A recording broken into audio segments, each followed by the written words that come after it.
So good morning once again, everyone. I want to say thanks for being here. I truly, truly appreciate it. And today we're going to talk about debit spreads. Is there anyone out there that has never used a debit spread before?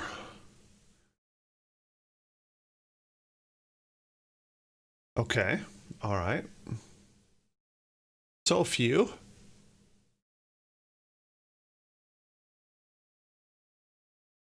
Okay.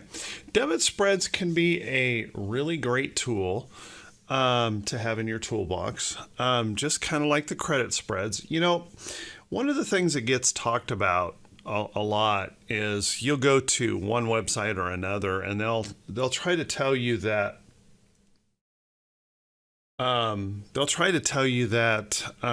there's one strategy better than another. And the truth of the matter is, there really isn't. There's no strategy that is superior to another strategy. Um, what's important is that you apply a strategy in the right way. Every strategy has a purpose. They have a reason, and they're all equally good. Okay.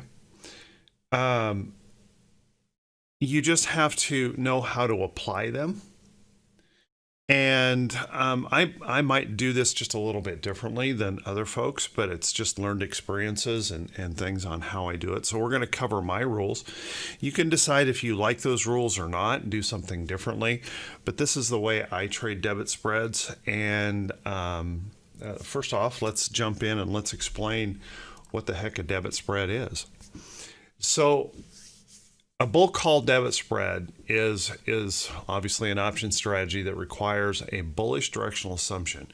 One of the things that kind of gets missed a lot of times is people get the idea, well, it's less risk taking a spread trade, so I don't have to be as competent in my technical analysis or those kind of things. It's a no-lose situation, and that's just not true. You have to have a clear directional assumption for a call debit spread, okay? Clear directional assumption. It's a two-leg option strategy. It involves buying a call option and at the same time selling a call option, just separated away from the long strike. Both long and short legs of the position will have the same expiration date.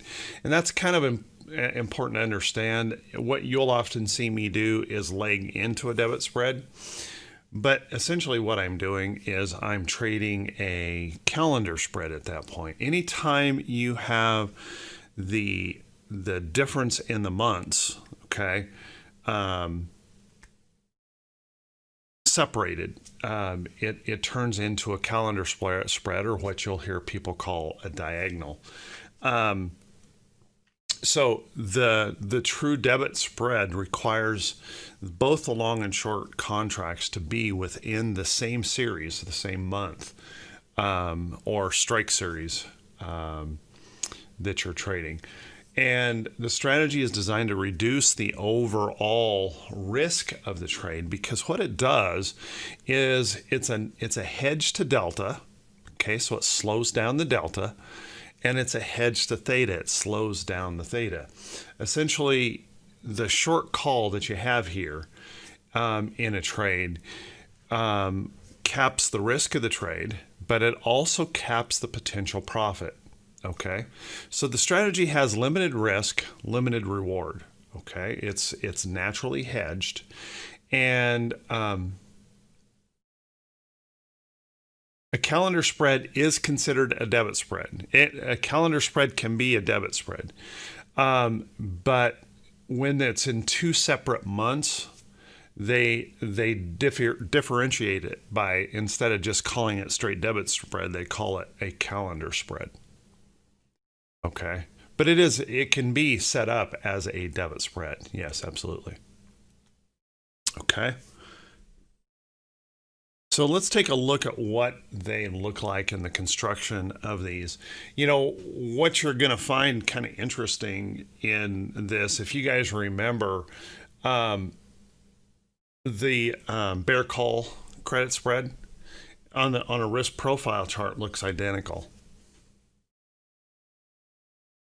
The profile is basically the same, but we establish them differently. So what we're looking for in this trade is we're going to buy a call. That's our long strike. We're going to sell a call, our short strike. And my rules are these, and you guys can decide if you like these or not. But I try to trade the long strike as an in-the-money strike, somewhere between 70 and 80 deltas. You guys know my rules on that. If I'm going to buy just a straight directional call, it's going to be somewhere between 70 and 80 deltas. When I buy a long call within a debit spread, it's going to be the same position on the long side of that trade. The short strike is typically going to be an out of the money. Well, it's always an out of the money for me, but typically going to be somewhere around 30 deltas. Now, let me talk about the philosophy of that. When I take a long position, anytime I take a long position, I want to be in a good leverage situation, but I don't want to be in an over leveraged situation. And the reason I go with the 70 and 80 delta positions is because these options have a 70 to 80% chance of still being in the money at expiration, meaning still having value. Any option that is not in the money at expiration has no value. It's worth zero. So these give me that higher probability of being in the money at expiration, higher possibilities. And the short strike, being out of the money, somewhere around 30 deltas, gives me an option that has about a 70% chance of not being in the money at expiration, giving me that nice wide spread where I can make sufficient money in the trade. Now, my goal every time I establish a credit or a debit spread is to try and put together a trade that has somewhere around a 1-to-1 risk reward or better. Oftentimes you'll see folks that put together debit spreads, and they'll put these debit spreads on that are so tight in price, they're actually risking far more money than they can make. And isn't it funny? We will argue. I'll put out a trade, and someone will argue, "Hey, that doesn't have X amount of potential reward, and based on the risk." But we'll do a debit spread like that has has less reward than the risk, and think we're doing the right thing. Do you guys ever think about that? We'll put together this debit spread that has much more risk than a potential profit and think, hey, I'm doing the best thing because what I did is I limited my risk so much. Well, yeah, but you also put yourself in a trade that has very little chance of doing much good for you as well. So you're always going to be in this situation where you put on a trade and you've got a zero line, a break even on debit spreads, just like you do on any other spread. Your break even point, that's after you've covered your costs in the trade. And your short call strike, your max profit is going to be up here on this side of it. Your max loss will be down here on this side of it. And as the stock, moves up, it can move way beyond your short strike, but you're capped on how much profit you can make. That's this line up here. You're capped. It can only go up so far, and then you're done making money on the trade. You will not make any more than that. Okay? The same thing is true if it goes against you. Because we have a limited risk trade, if it moves down, there's a maximum dollar loss that we have in it, and it cannot get bigger than that. Okay? Oops. So the bull call debit spread, we're going to be limited risk, okay, or limited profit, and a defined risk. We know what the risk is when we go into the trade. Okay. The risk level, relatively low. It's a more conservative trade than a straight up directional call. okay, because we put some limiting factors in it. So it's a lower risk trade than a directional call. You want to use it when you're anticipating that significant move in the stock, a move up. We want to have that good directional assumption. You need to be very bullish on the stock. Obviously, it requires two legs, and the opposite position would be a call credit spread. Okay. The call credit spread is going to create basically that exact same profile in your profit diagram.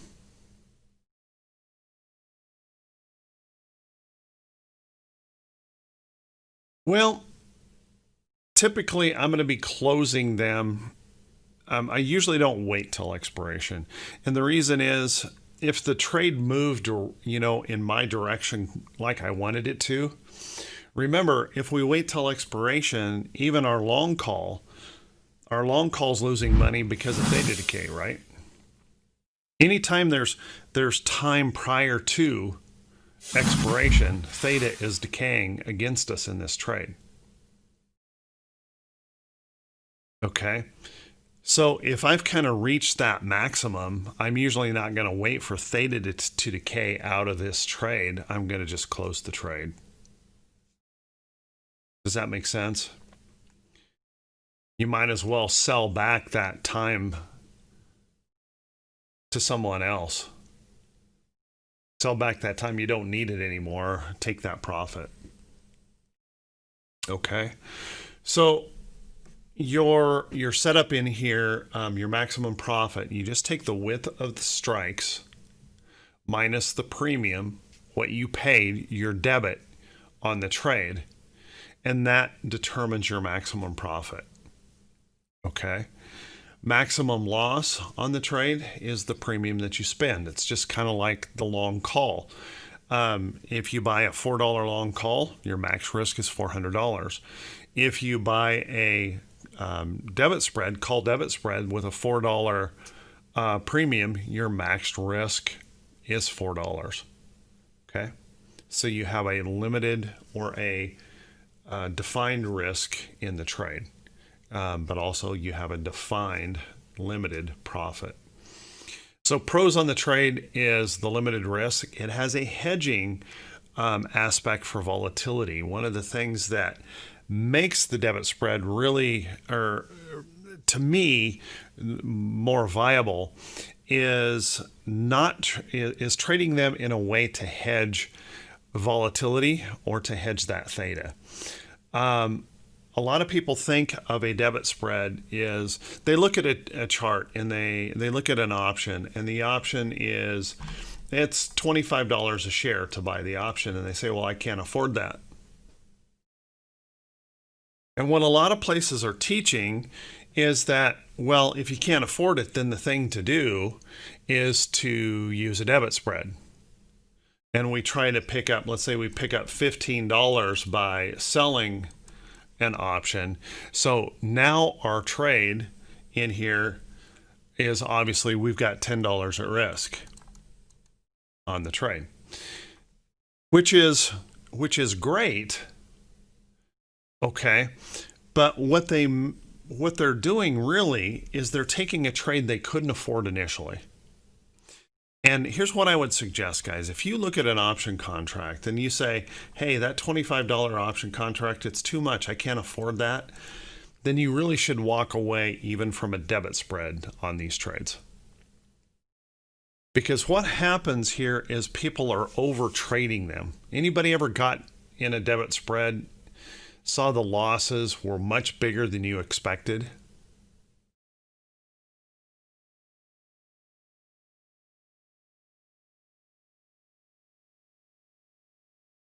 And then panic on the trade?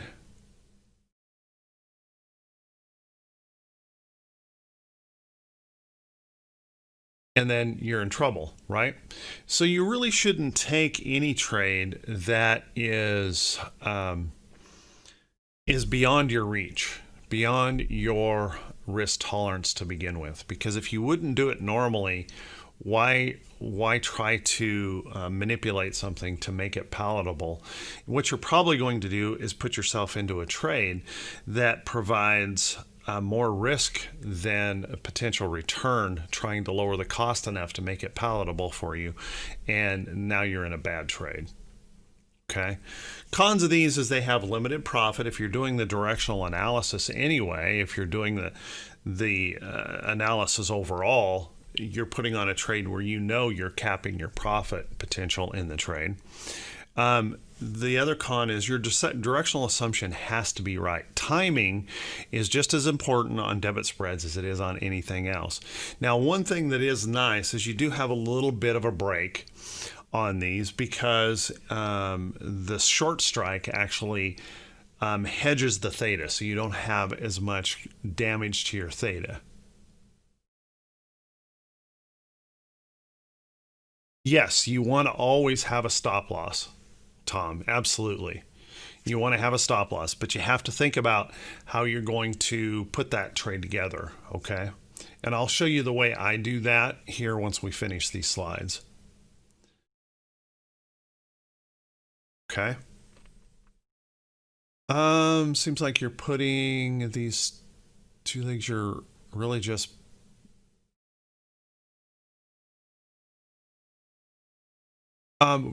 basically what you're doing, yeah, is you're lowering your delta. Yeah, absolutely. You're lowering your delta on the trade. You're lowering your theta on the trade. You're lowering your risk to volatility, and you are capping your potential profits. So that's what you're doing. You're cheapening the trade, okay, by lowering that delta. Okay. And then one of the cons, I think, is, again, the delta inhibits profits. Because we're hedging that delta, we're removing the long gains possible in the trade. Okay. Well, let's think about this. If you buy a 70 delta option, okay, if you buy a 70 delta call, sorry, I lost my mouse there for a second. If you buy a 70 delta call, you're long 70 deltas, right? If you sell an out of the money 30 delta call, you're negative 30 deltas here. So what's your overall delta position? Yeah, now you're only long 40 deltas. So what that means is for every $1 move the stock moves up, you make 40 cents.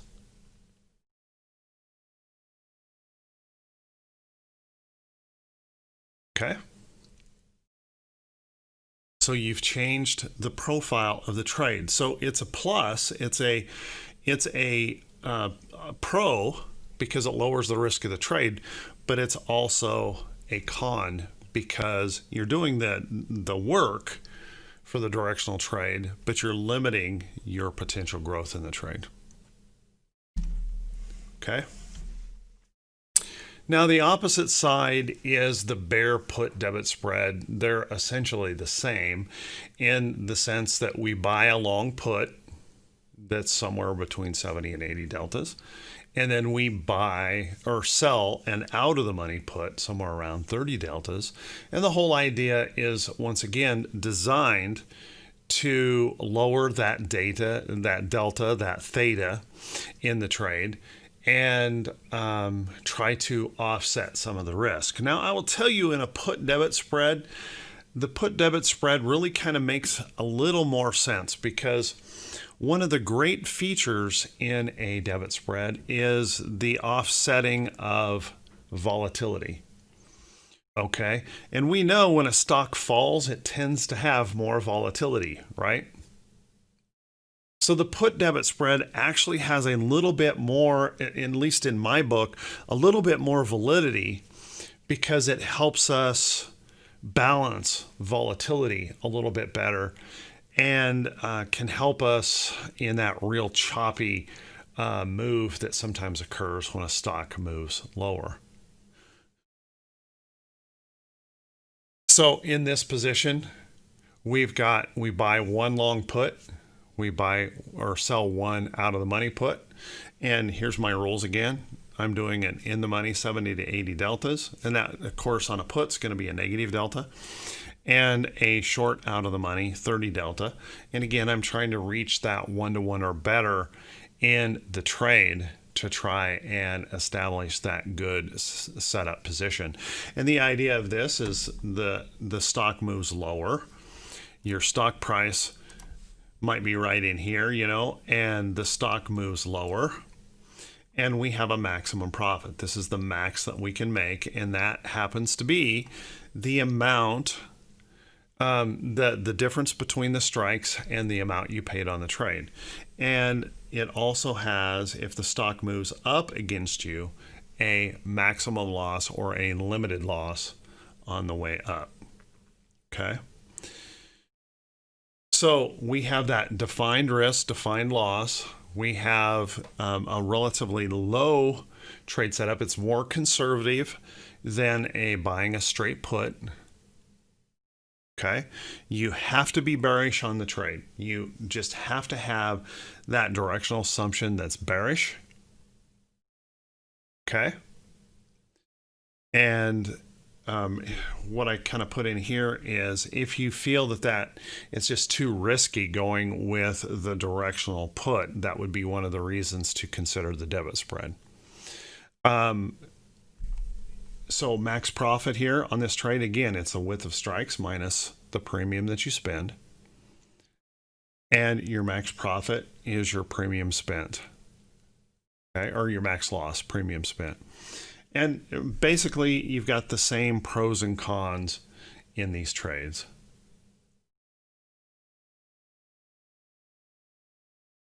Well, both are going to show profit kind of equally, depending on how the stock moves. But one thing is certainly true, Tim. When a stock moves up, it tends to move up slower than when a stock moves down. When a stock moves down, it just usually moves down pretty quickly, right? So when that occurs, you're right in suggesting that when it moves down, they can profit a little bit faster. Okay. But it's just because of the nature of the way the stocks move up or down. Moving up, the old rule, stocks take the escalator up, and they take the elevator shaft going down. Not the elevator shaft going down.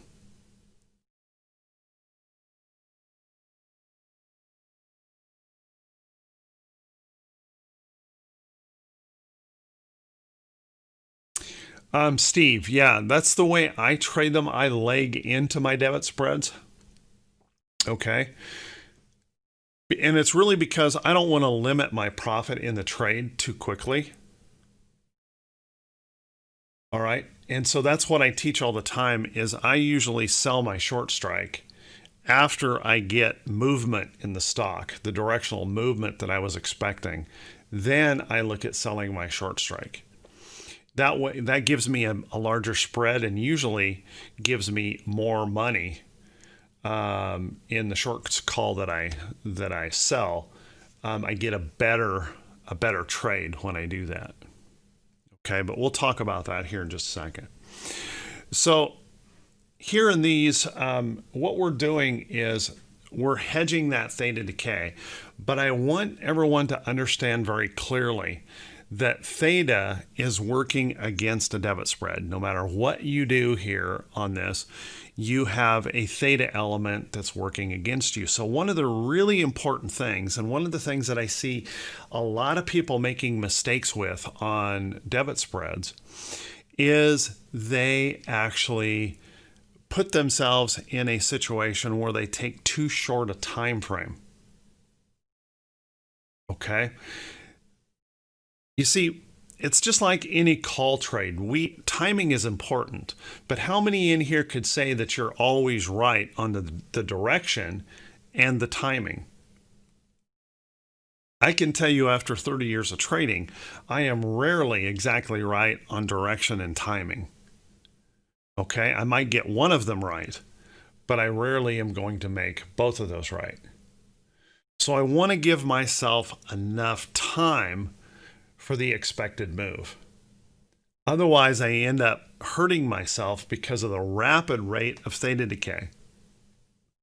So typically, guys, when I'm going to put on a debit spread, the debit spread is always going to be put on with about 60 days to expiration at a minimum. I usually don't want to go a shorter time than that. And the reason is if I put on a spread, and it doesn't matter if it's long or short, we've all done this, right? We put on the spread thinking, oh, it's going to pop, it's going to move up, or it's going to fall, it's going to just drop like a rock. And then it doesn't do anything for about a week and a half. Okay? Doesn't do anything for about a week and a half or even more. And then if we had too short of a time frame, if we put a 30-day trade on that theta in that week and a half or 2 weeks is really starting to get into our profit. Okay? It's really starting to hurt us quick in that trade. And I want to avoid those situations by just allowing plenty of time for the trade.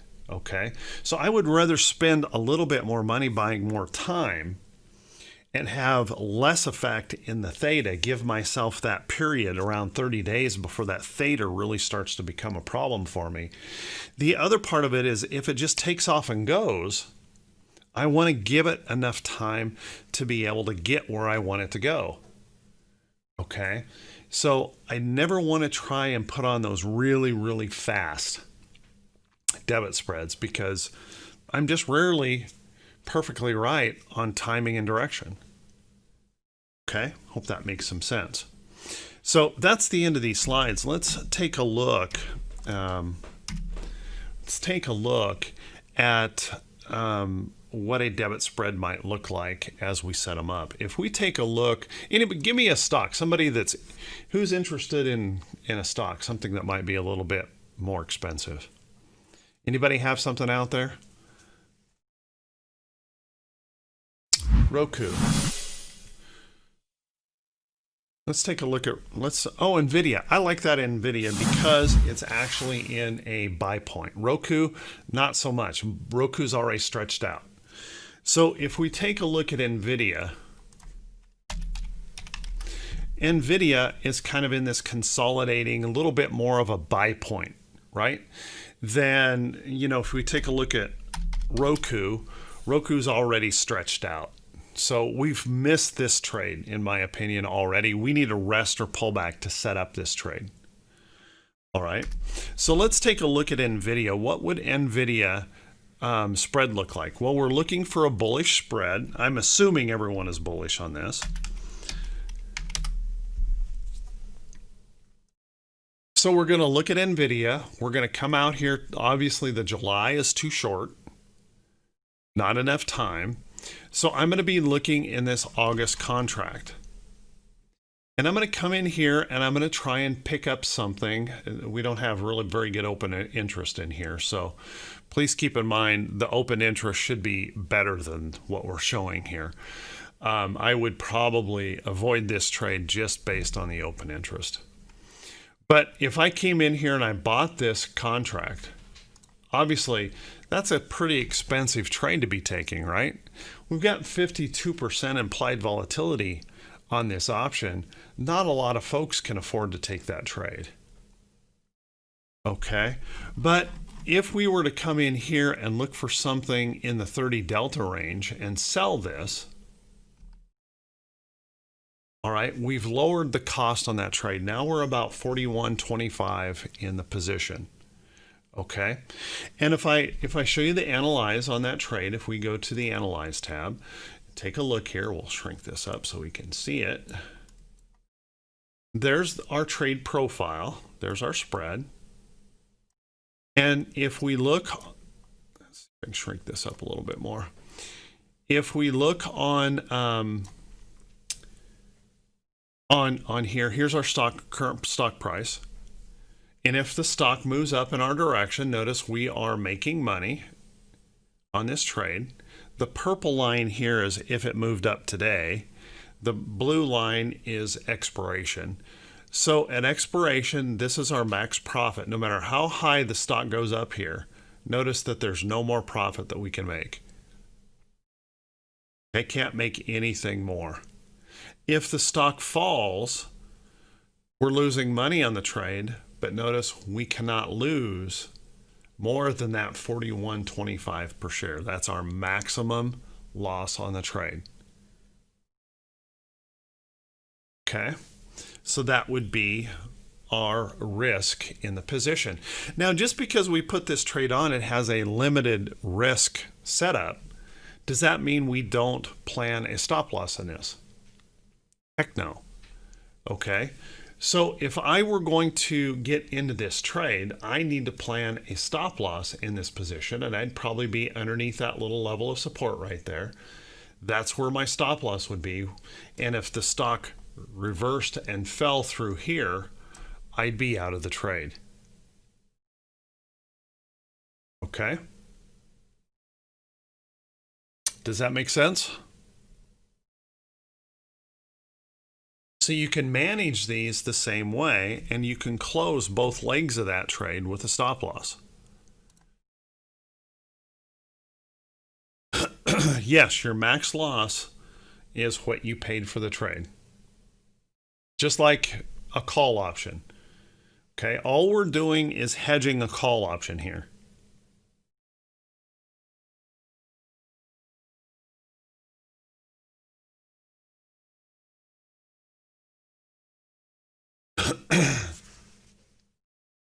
Yeah, my open interest, I want sufficient open interest. Usually, the very bare minimum is going to be 10 times the number of contracts I'm going to trade. Think about this for a second, guys. If I were to send out this trade to you guys, okay, and we have 200 people in the room at that time, and 200 people make just a one contract trade. Right Way Options just made the market for this. Does that make sense? We're trading against each other. So it makes no sense. Now, if you trade this as an individual, that would make more sense. You might be able to take that trade.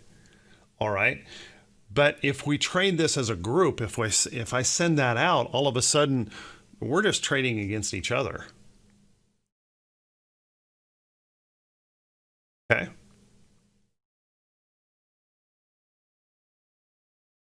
All right. Rickster, what I'm going over is the typical credit spread, or excuse me, the typical debit spread, how people normally put them on, okay, which are normally taught in a debit spread. Okay. Now you can do these with any stock. Let's say, for example, you like Coke. You don't have to spend a ton of money on something like this. You could go over here into Coke and say, hey, I want to buy this contract and I want to sell this contract. And we have a $395 trade. Okay, but let's take a look at the risk reward in these trades. And this is what I'm talking about. Notice in this trade, my max profit is 355. My max loss is 395. Okay, so in that position, I'm taking close to a one-to-one trade. I can make about as much as I lose. I'm going to lose a little bit more money on this trade just because of the way the options are set up here. Okay. But here's a mistake that people often make. They say, well, let's go back to that NVIDIA, because they're trying to trade an expensive company, and they'll come in here and they'll say, well, let's see, I don't want to spend that much money, so I'll buy this one, and then I'm going to come out here and I'm going to sell this one. Okay, so we end up with a trade that's $798. Let's take a look at what happens on this trade. Max profit 702. This one's not bad. Max loss 798. So this one's not terrible. But oftentimes what you're going to see when you try to shorten up that trade a ton, you're going to put yourself in a situation where you're potentially losing far more money than you can potentially gain. I want to avoid those trades. When I do a debit spread, I want that 1-to-1 or better in the trade. If I can get close to 1-to-1, I'm in a pretty good position. Now this here, because we bought one so short, okay, in delta, notice we got a 58 delta and a 51 delta. That's the next mistake here. If we buy a 58 delta and we sell a 51 delta, how much money do we make per $1 move in the stock?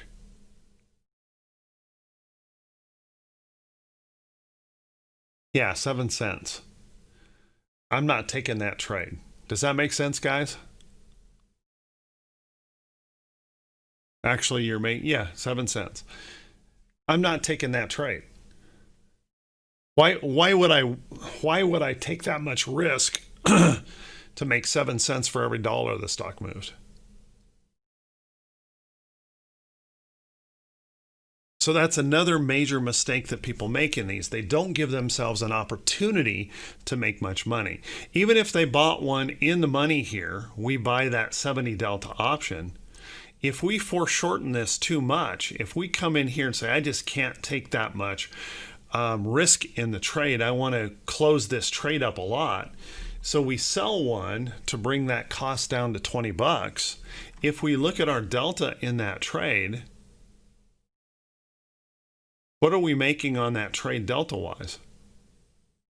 We sell one, we buy one at 70, we sell one at 53. How much are we going to make for a dollar move? Yeah, 17 cents. It's just going to stink, isn't it? 17 cents for a $1 move. Why do the effort? Okay, does that make sense?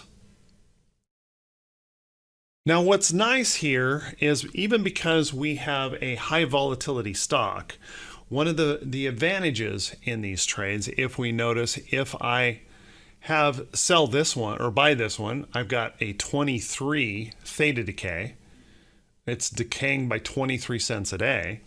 And if I come out here and I follow my rules, come out here and get something around 30 deltas, I'm going to pretty much offset my theta decay by selling this option. My theta is going to stay pretty flat until we start heading into that last 30 days of the options. Okay, so that gives me a little bit more time for the stock to start its move. If we happen to catch the trade early, it has to languish around for another week and a half, doesn't do much. We're not really getting damaged by theta decay. Does that make sense?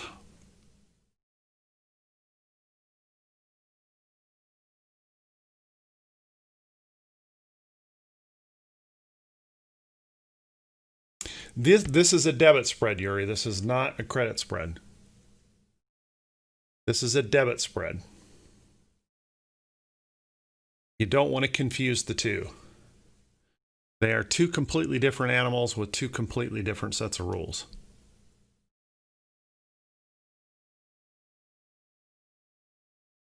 Okay. Now, let me explain the way I normally trade these. And again, you don't have to do this. This is a departure from what a lot of people will do in this. But to me,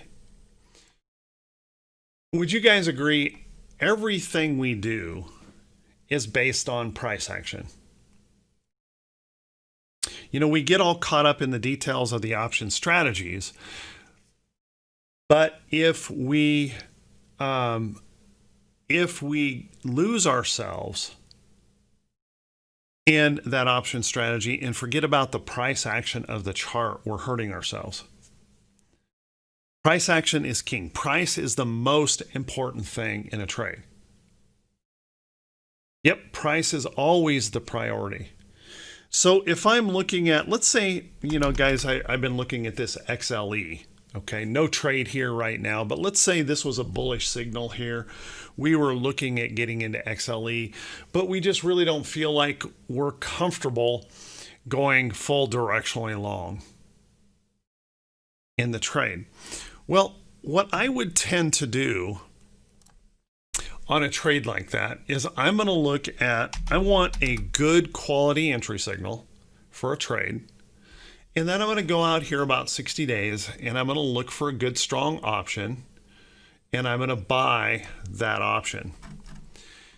I'm going to place my stop loss like I normally would, managing my risk in that trade. Okay. If I'm doing the technical analysis work, let's assume we're buying this right here.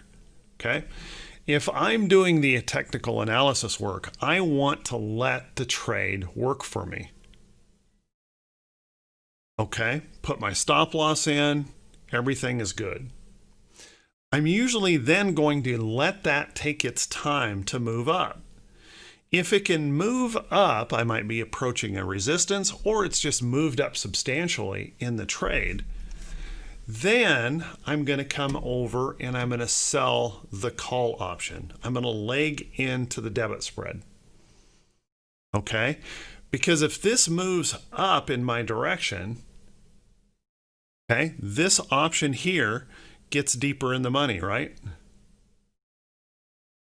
That means these strikes, if we move three strikes into the money on this, okay, I'm going to be at a 85 delta on that. Okay, my 30 strike option here is going to move 3 strikes in as well. Okay, so this 30 strike option is going to move in here, which means that 1, 2, 3, this strike will be about 30 deltas at that time. Okay, so by doing that, what I've done is I've opened up a window. Instead of placing my trade here at 36 and my max upside profit on this at 43, by waiting, I'm in at 36 and I'm able to move this out to 46. I'm opening up a wider profit gap in the trade. Okay, giving myself more opportunity to make money in the position. Now, I prefer to trade debit spreads that way. And it doesn't matter to me if I have to wait and then sell the next month out and turn it into a calendar spread. But that's the way I prefer to trade them because it gives me more potential profit. Okay.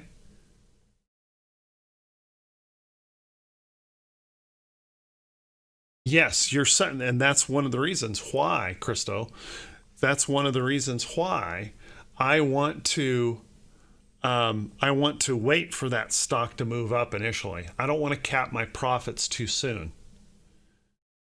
Okay. It really comes down to the confidence in your skill on reading price action. If you catch this trade and you say, hey, that's a really good entry, you get into the trade, you have a low risk trade on that, your stop loss is right underneath there, and this is a trade that you could afford anyway, then give that trade the chance to move up, then sell that call option out of the money. If the stock decides to just race higher, you're going to end up making more money on the trade if you get called away. If it doesn't race higher and it pulls back, now you're hedged on that trade. You get paid to wait for the stock to bounce around to what it needs to do.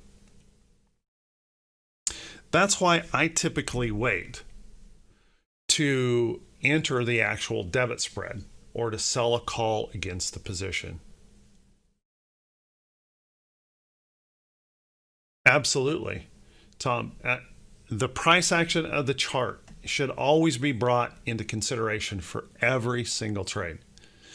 Every trade you make, you need to be thinking about that setup. I'm going to go to take a look at GLD. You guys know I bought a long position in GLD. I bought a leap option in GLD. Well, GLD is now profitable for me in a trade. But because I'm holding this as a longer term trade, I want you to notice that this just right now is just really starting to move. Okay, if I get another week or so of this moving up, breaks out of this resistance, then I'm going to sell an out of the money contract. I'm going to sell something up here to hedge the trade. Okay, so even in my longer term positions, I'm going to be utilizing that legging into the trade rather than putting them on at the same time. Okay?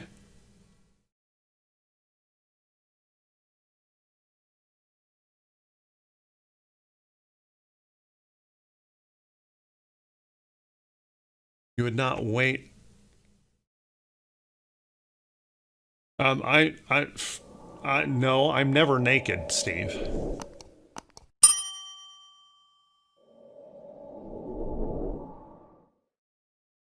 I'm never naked. Now, this trade here on that position, I'm long this long contract. If I do this as a debit spread, guys, keep in mind, this is actually a calendar spread. Technically speaking, I would be in different months. Because if I'm going to be in this long delta position on a leap option, I don't want to give too much time to the person I'm selling that contract to. So you guys know that I'm in the Jan 2021s. Where are they? Why can't I see it?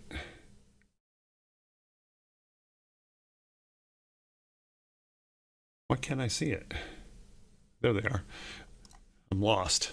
Okay, so I'm in this, I think I'm in the 155. 155, I think is what I'm holding. 155 in that trade. I'm just a little bit short of 70 deltas because it pulled back a little bit after we bought it. But I've got 29,000 contracts here. And if I sell a contract against this, I'm likely going to come up here and, like I said, wait for another week or 2 weeks or something. And I'll probably be selling an August contract against it. I'd try to pick up something in here. Sell one of these. Okay.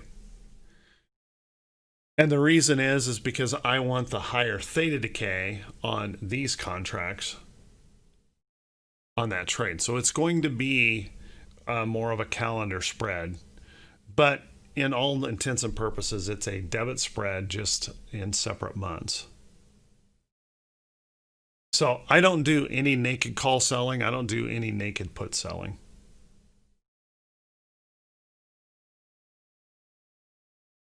Okay. Yep, monthly income on the leap. And I do that all the time. You guys, I do that all the time, whether it's a stock trade or an option trade. Okay. Now, if we were looking at a short position, let's say, let's see, what did we see the other day that looked short? Gosh, I can't remember now. All of a sudden, I'm drawing a blank. Or something that looked really, really good short. I cannot remember what it was.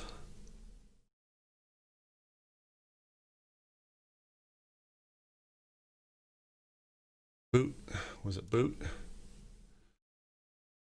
Yes, it was Boot. Okay, so let's say we wanted to put a short on in Boot. This is obviously a 3-8 trap short setup.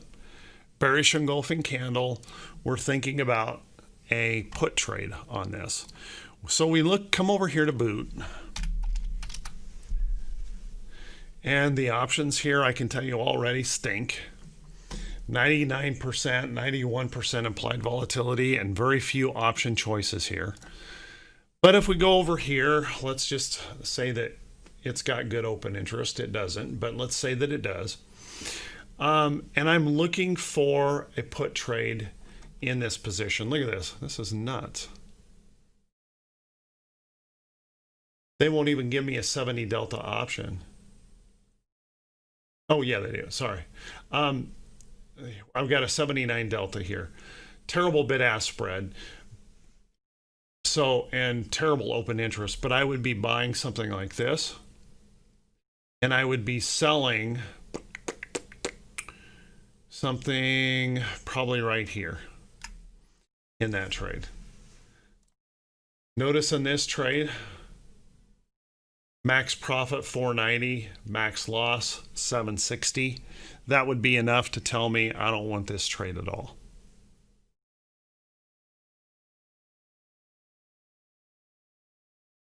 Okay, I don't want this trade at all. Let's try that Starbucks.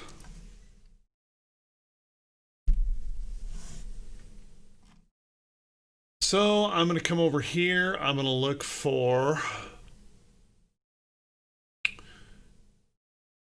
not great, but I'd probably go here. And then I would probably look at selling this option here, being just a little bit under 30 on the delta. So $6.93 on that trade. And you can see in this trade, max profit 807, max loss 693. That's a far better outcome for me in a trade if I'm going to put on a direct debit spread. Does that make sense, guys? That's how I want them to look.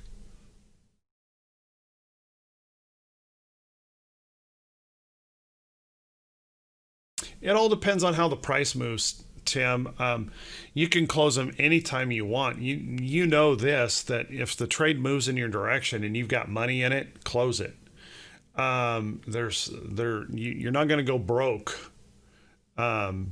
making money. The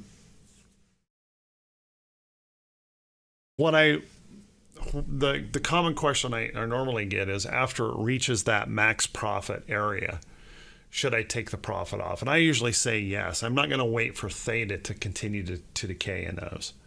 So if it moves for me, gaps for me, any of those things, I'll likely just take the profit. Okay?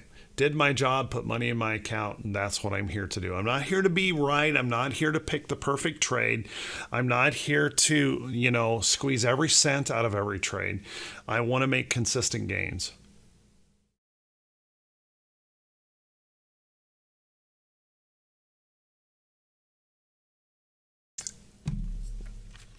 That would be fine, Rickster, but that's a calendar spread. That is not a debit spread. We're talking about debit spreads today.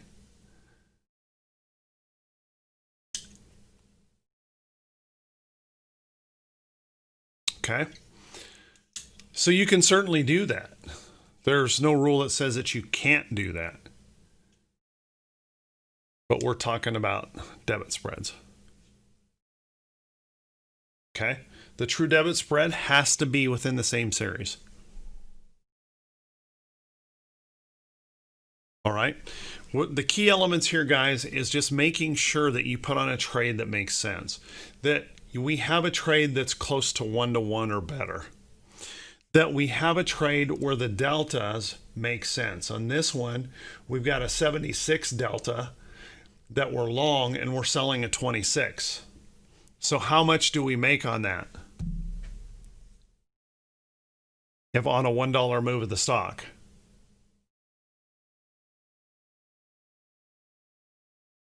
There you go. So we make 50 cents a share. That makes sense to me when I'm putting together a directional trade. And the only reason I am doing the short strike at all is because I want to offset theta and maybe some volatility in the trade.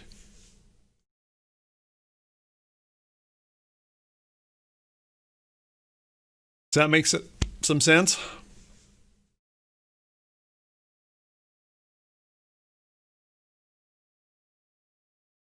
Now, please understand, guys, if I have full confidence, if I have full confidence in this trade that this is a good short, that I'm just going to take this short. Okay? I'm going to take this short, I'm going to set a stop loss, and that's what I'm going to do. And if the stock moves down, I may then consider selling the out of the money put.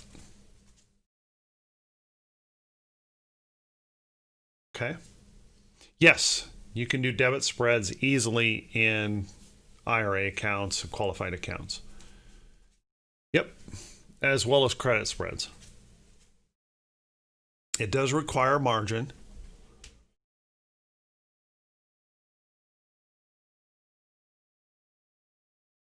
Debit spread, remember, Lauren, the credit spread is we have a directional assumption, but it's just kind of wishy-washy. We're getting away from price. Remember, both sides of the credit spread are out of the money. If you follow my rules, they're out of the money. We're just looking for the stock to just move directionally lightly or stay flat, because we can profit on it if it stays flat. On a debit spread, it is a straight up directional trade. You need to have that directional assumption that you think it's going up or going down. Okay? It's a long call trade with a hedge. It's a short put trade with a hedge. That's all it is. Okay? They won't let you do that in Canada? Man, that stinks, man.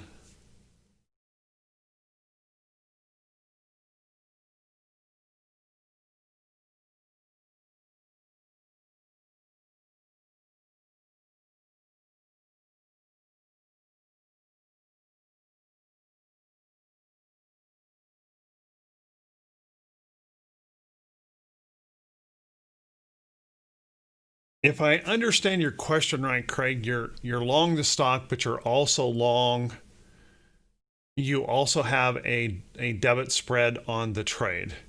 It seems to me what you don't want to happen is you don't want to have your stock shares taken away from you if you're called out of the trade. Is that correct?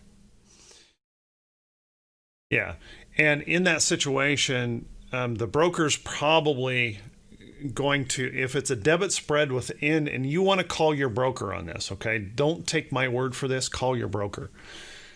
You're going to normally see the broker say, well, he's long one contract, short one contract. Those two match. That's the trade. The shares on the outside of that don't have anything to do with this trade. Okay, but make sure you call your broker. Thinkorswim is going to treat, I can tell you this, Thinkorswim, if you've got a call, two puts, debit spread, or a two calls, debit spread, they're going to look at that trade as one trade. The shares that you may hold other than that are separate, and they will close that trade based on those two, and because they're in the same month.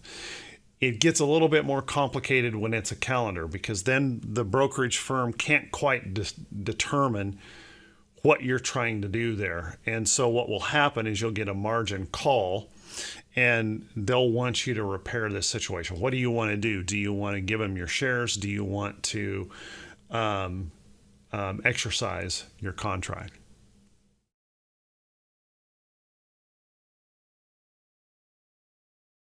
Okay. So make sure, call your broker. Every broker is going to be a little bit different. Make sure you call your broker on those. Okay. So kind of to wrap up here, the debit spread is a great directional strategy, and it's used for a specific purpose. It's used to hedge the long risk of your trade. So you're either long a call or long a put. Okay. And you want to reduce the risk of volatility. You want to reduce the risk of theta. Your assumption is not super strong. And so you want that natural hedge, and that would be the reason to do the debit spread. For something like that Starbucks, if I really felt like strongly that this was a short trade that I wanted to be in, again, I'm most likely, if I've done the technical analysis work, I'm going to trust my technical analysis. I'm going to just buy the put, let the trade move for me. Okay.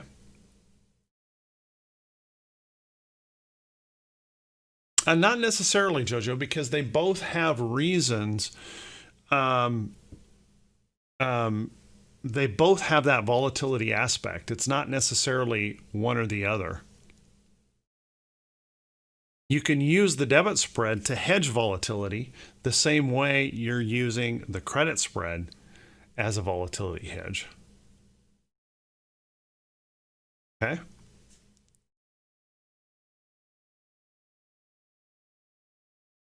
That makes sense?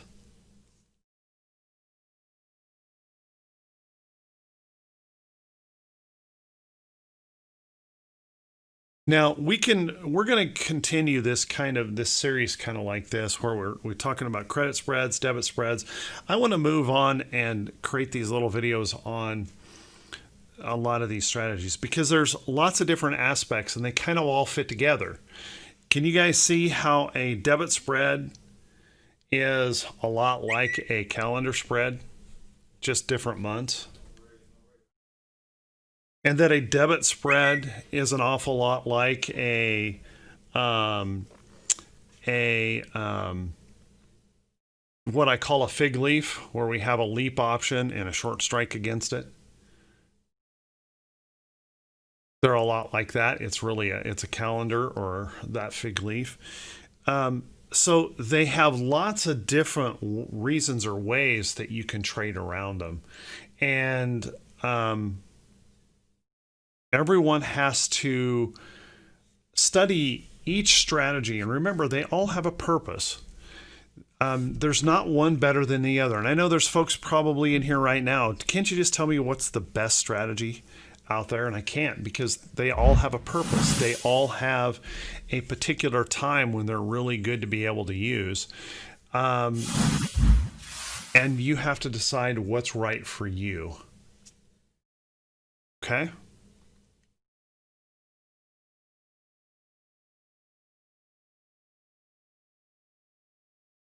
I don't have the slides available. I mean, they're going to be in the video, obviously. Watch the video, pause the video, and you'll have the slide.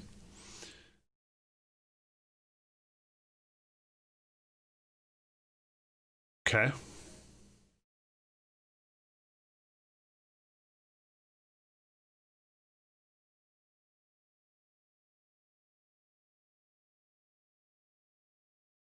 Yes, in the on the members page, Jay Clark, on the members page, there is a video on the fig leaf trade.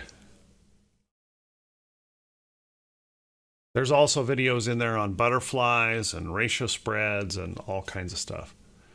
Okay, so a lot of these videos have been made. I just want to cover them again.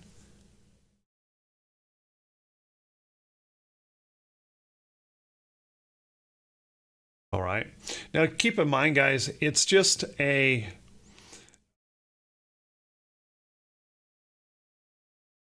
take one strategy. I want to be really, really clear on this, guys.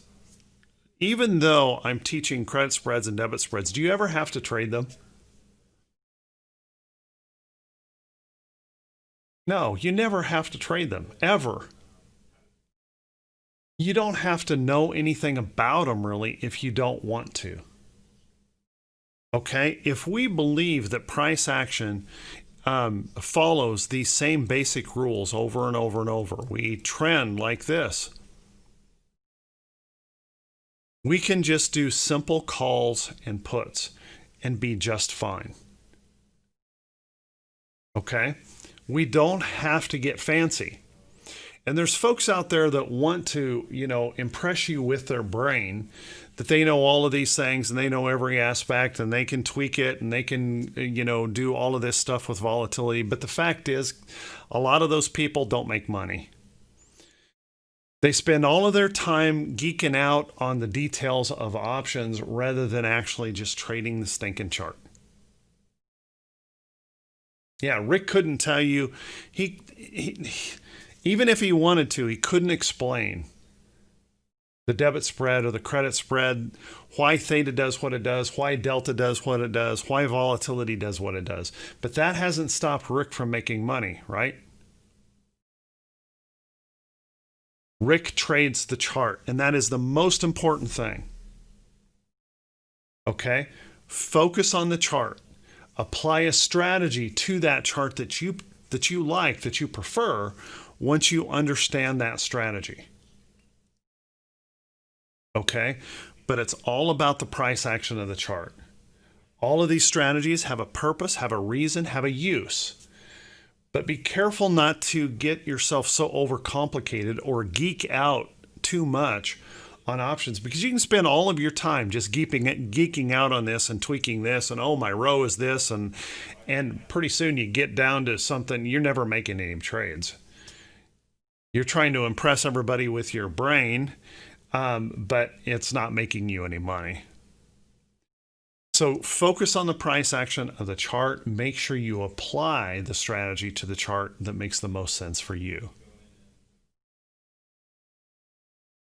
I think directional traders, Christo, make a lot more than spread traders.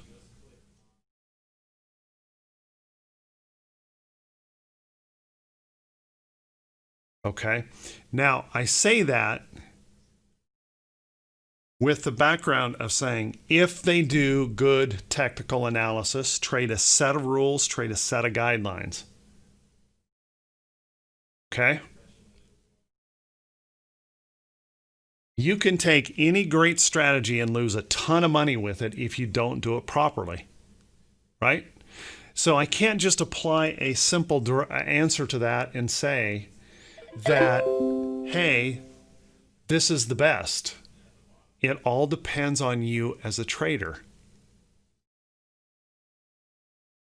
Okay? Are you following a guideline, a set of rules? Are you doing good technical analysis?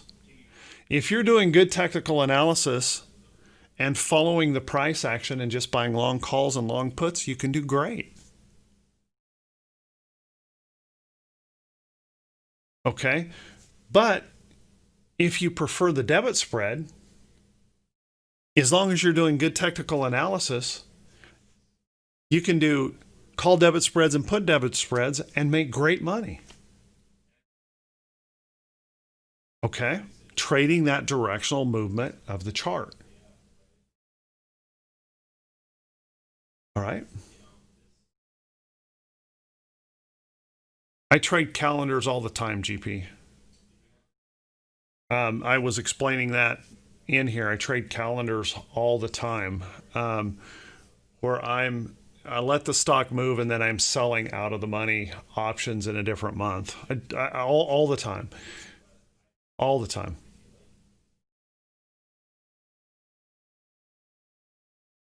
Okay.